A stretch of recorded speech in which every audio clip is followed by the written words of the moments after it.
Dans cette série d'épisodes, on va parler de quelque chose qui est assez important. On va parler de ça, voyez-vous, on va parler des publications uniques et des archives.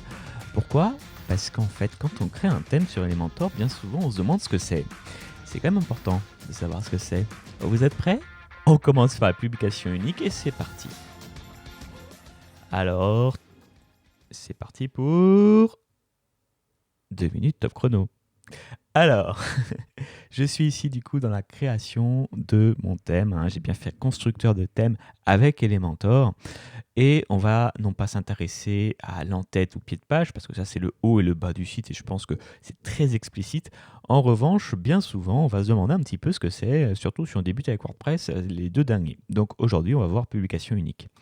Si je clique ici, je vais lui demander, tiens, je vais lui demander de m'ajouter des choses pour voir un peu à quoi peut ressembler une publication unique. Alors là, vous avez, c'est un des templates sur Elementor où il y a le plus de choix, donc ça peut peut-être faire un petit peu peur. Si ici je choisis publication unique, je vais avoir à ma disposition la possibilité de créer des articles, des pages ou des 404.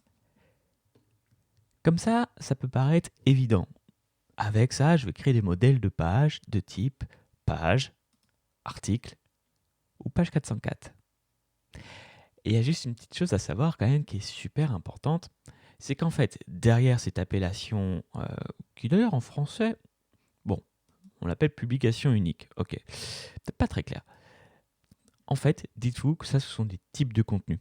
Donc, avec ce modèle de page, publication unique, vous allez définir des types de contenus. Un article et une page, c'est deux types de contenus différents. Une page 404, c'est un type de contenu à part. Une page d'accueil, c'est une page spécifique, mais ce n'est pas un type de contenu à part, pas en langage WordPress. Et c'est là où c'est intéressant, si demain vous allez ajouter d'autres types de contenus, donc par exemple avec certains plugins, vous pouvez le faire, ça, même avec certains plugins gratuits, et demain par exemple je souhaite ajouter un type de contenu portfolio, ou je souhaite ajouter un type de contenu produit, par exemple comme offrirait WooCommerce, eh bien, dans ce cas-là, vous l'aurez dans cette section ici, toujours dans publication unique, puisque ce n'est pas en final publication unique, mais c'est bien un type de contenu. Voilà ce que je voulais vous dire, ça me semblait important d'insister sur ça. Mon timer est bloqué. Désolé pour le petit bug, je ne sais pas pourquoi. Peut-être que ça m'arrange, on verra sous le timing, mais c'est tout ce que j'avais à dire en tout cas pour aujourd'hui et demain, on voit les archives, à quoi ça peut bien servir. J'espère que cette petite vidéo vous aura plu et moi je vous dis à demain.